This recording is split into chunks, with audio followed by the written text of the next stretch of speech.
اگر تو بتاتی پہلے سے روزہ یاد دلا دیتی، حالانکہ روزہ کسی یاد نہیں رہتا، روزہ کسی یاد نہیں رہتا، ہر ایک روزے پہلے افطار کا انتظام کرتا ہے، اگر یاد دلا دیتی تو میں یہ بھی کر لیتی تیرے کہنے کی وجہ سے۔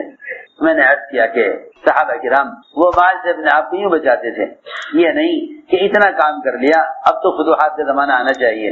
حضور اکرم صلی اللہ علیہ وسلم نے اپنے صحابہ کو فتوحات سے ڈرایا تھا، فتوحات سے ڈرایا تھا، صحابہ کو فتوحات سے ڈرایا۔ آپ نے فرمایا کہ ایک زمانہ آنے والا ہے کہ ایک جوڑا صبح کو ایک جوڑا شام کو تیار ملے گا، اور ایک پیالہ کھانے کا صبح کو آئے گا، ایک شام کو آئے گا۔ صحابہ نے کہا کہ یا رسول اللہ یہ کب ہوگا، یعنی جلدی ہو جائے تاکہ ہم دعوت کام کے لیے فارغ ہو جائیں، کمانے کی مشغولی سے۔ ایک پیالہ صبح جائے گا کھانے کا تیار، ایک شام کو لایا جائے گا، ایک جوڑا صبح کو بدلیں گے، ایک شام کو بدلیں گے۔ آپ نے فرمایا کہ صحابہ کرام سے کہ تم آج اس فقر کے زمانے میں جو کام کر رہے ہو وہ زمانے کی مالداری سے بہتر ہے، زمانے کی مالداری سے بہتر ہے۔ تو میں نے عرض کیا کہ صحابہ مال سے ڈرا کرتے تھے۔ عمرو بن العاص رضی اللہ تعالیٰ عنہ موت کا وقت قریب آیا تو دیوار کی طرف منہ کر کے رونے لگے، دیوار کی طرف منہ کر کے رونے لگے۔ لوگوں نے کہا کیوں رو رہے؟ آپ کو تو خوش ہونا چاہیے، اب اللہ کے یہاں حاضری کا وقت آ گیا ہے، آپ نے بڑے بڑے کارنامے انجام دیے، بڑی محنتیں کی، آپ کو تو اللہ کی طرف سے یہ اجر ملے گا، یہ اجر ملے گا، یہ اجر ملے گا، آپ نے یہ کام کیے۔ عبداللہ بن عمر نے فرمایا کہ بات یہ ہے کہ اگر ہم مر جاتے زمانہ جاہلیت میں کفر کی حالت میں، ہم پر 3 دور گزرے، ایک دور گزرا ہے کفر کا، ایک دور گزرا ہے فقر کا، ایک دور آیا ہے مال کا، ایک دور کفر کا، اگر اس وقت مر جاتے تو سیدھے جہنم میں جاتے۔ پھر ایک دور آیا اسلام میں فقر کا، تنگی کا، اس وقت اگر مر جاتے غربت کے زمانے میں تو سیدھے جنت میں جاتے، اور پھر اسلام میں فتوحات ہوئی اور مال آیا، اب خبر نہیں کہ ہمارے ساتھ آخرت میں کیا معاملہ ہوگا۔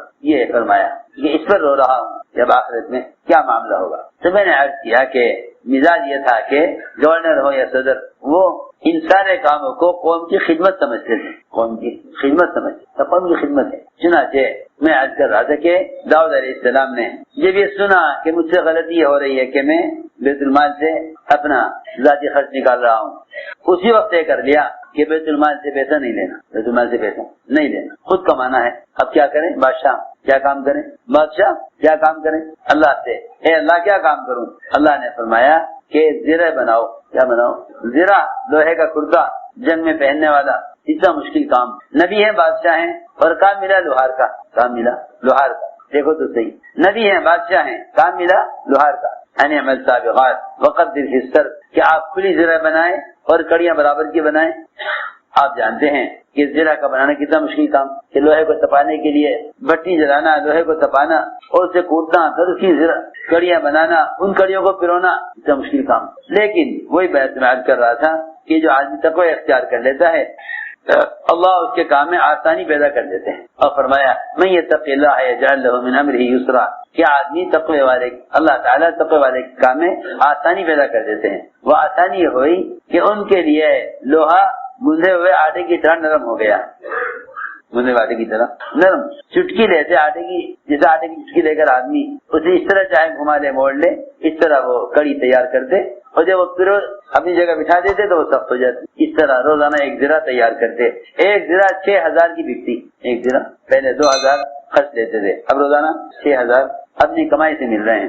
میں نے عرض کیا ایک وعدہ یہ ہے من یتق اللہ یجعل له من امرہ یسرا، کہ متقی کے لیے آسانی پیدا کر دیتے ہیں۔ ایک وعدہ یہ ہے کہ جو آدمی اپنی کمائی کو حرام سے حلال کی طرف لے آتا ہے اللہ تعالیٰ اس کے پچھلے گناہ معاف کر دیتے ہیں، پچھلے گناہ معاف کر دیتے ہیں۔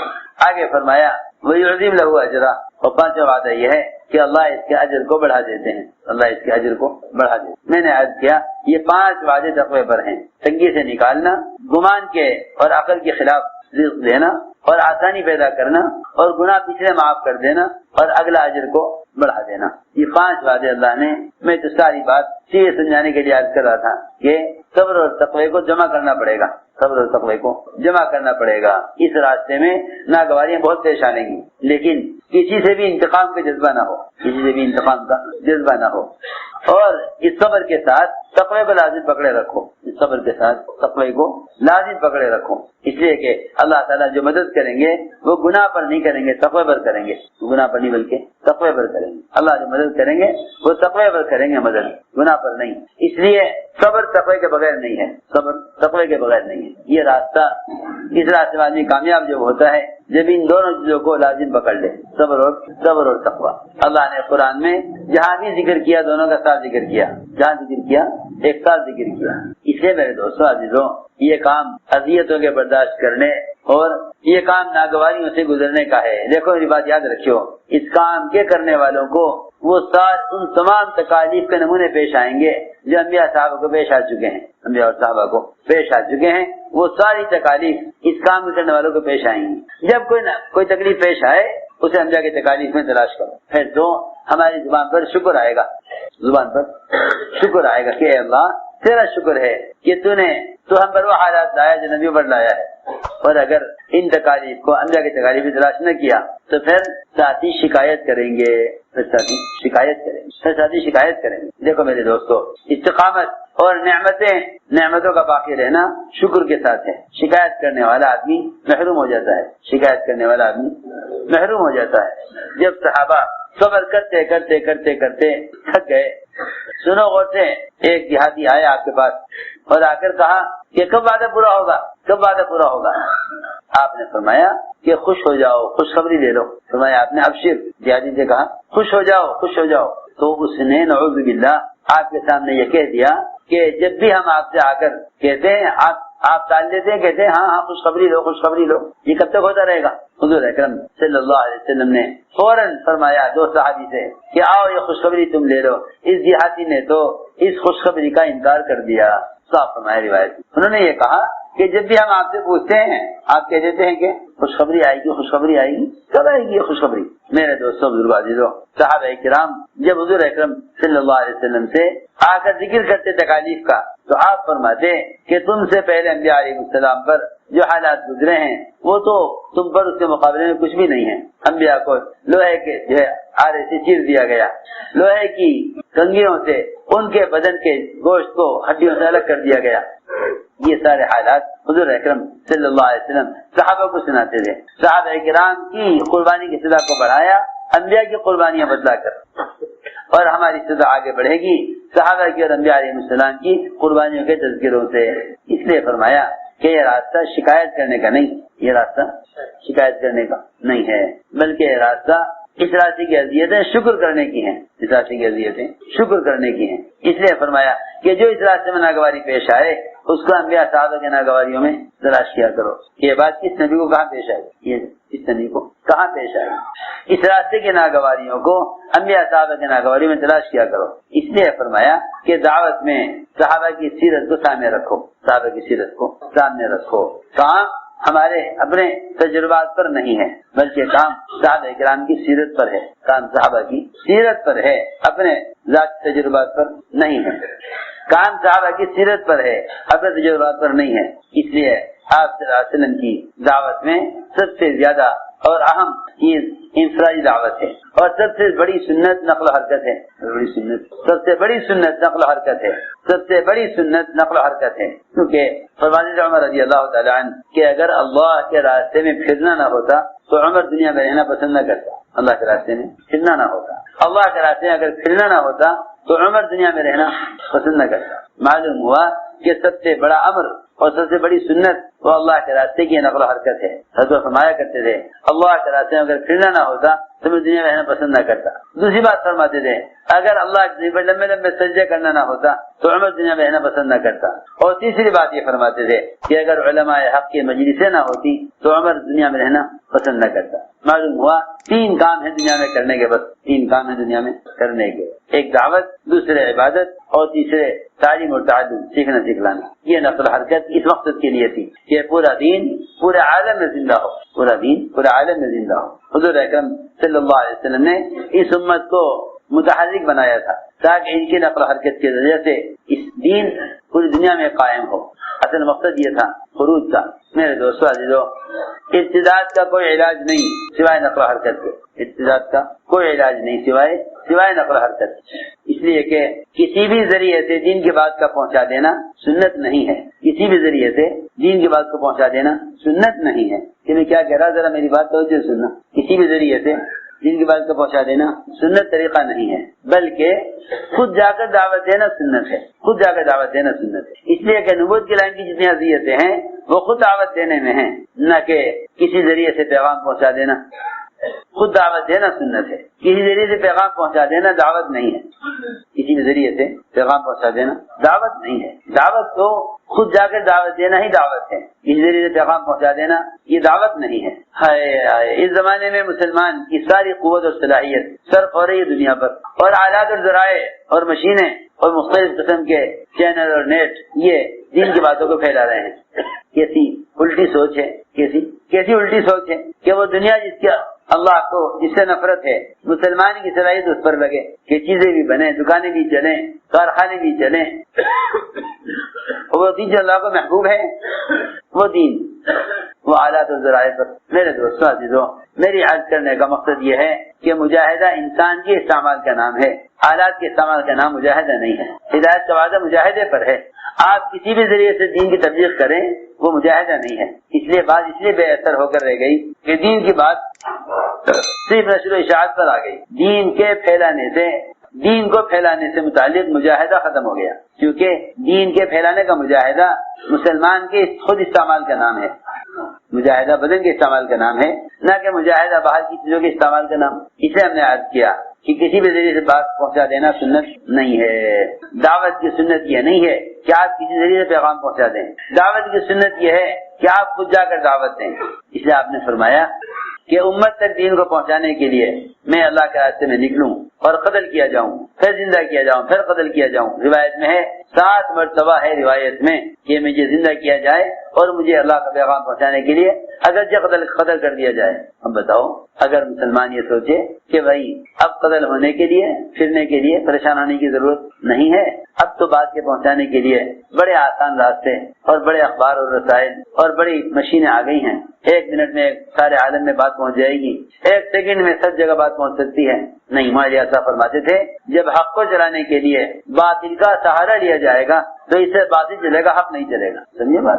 جب حق کو چلانے کے لیے باطل کا سہارا، جب دین کی باتوں کو پھیلانے کے لیے آلات و ذرائع کا سہارا لیا جائے گا تو پھر اس سے باطل ترقی کرے گا، دین ترقی نہیں کرے گا. اس لیے کہ دین کی ترقی قربانی میں ہے، اور قربانی انسان کے استعمال کا نام ہے.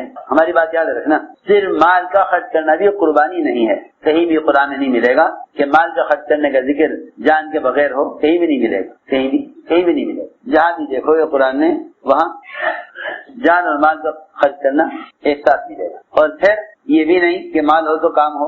اکثریت صحابہ کرام کی وہ فقر اور غربت والی ملیں گے. اکثر صحابہ، چند صحابہ مالدار ہیں، چند صحابہ مالدار تھے، چند صحابہ، اور وہ اس لیے مالدار نہیں تھے کہ دین کا کام کر سکیں. وہ مالدار اس لیے نہیں ہے کہ دین کا کام کر سکیں، بلکہ اللہ نے ان کو مال دیا، انہوں نے مال بھی لگا دیا. تو میں نے عرض کیا کہ اصل بدن کے استعمال کا نام دعوت ہے. اصل بدن کے استعمال کا نام دعوت ہے، جس طرح بدن کے استعمال کا نام عبادت ہے.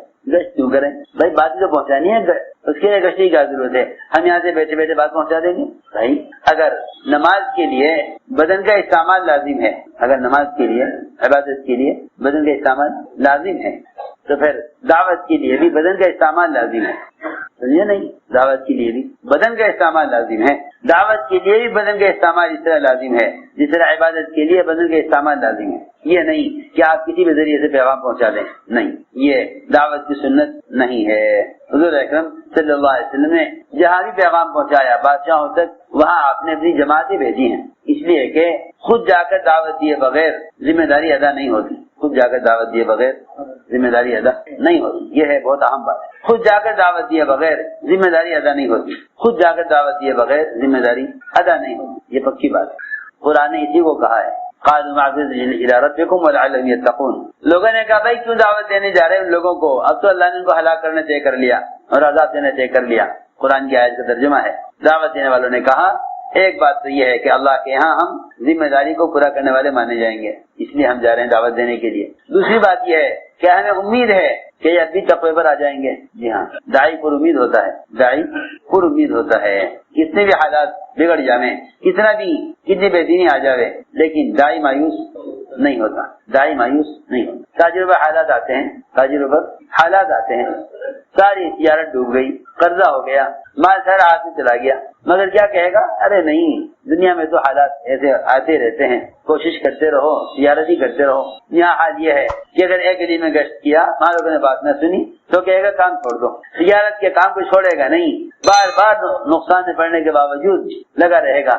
آخر ایک وقت آئے گا کہ یہ سارے قرضے سے اور ساری پریشانی سے نکل جائے گا. یوں کہہ کر تجارت نہیں چھوڑتا کہ تجارت چل نہیں رہی ہے، لیکن یہ سوچ کر دعوت سے کام چھوڑ دیتا ہے کہ دعوت چل نہیں رہی ہے.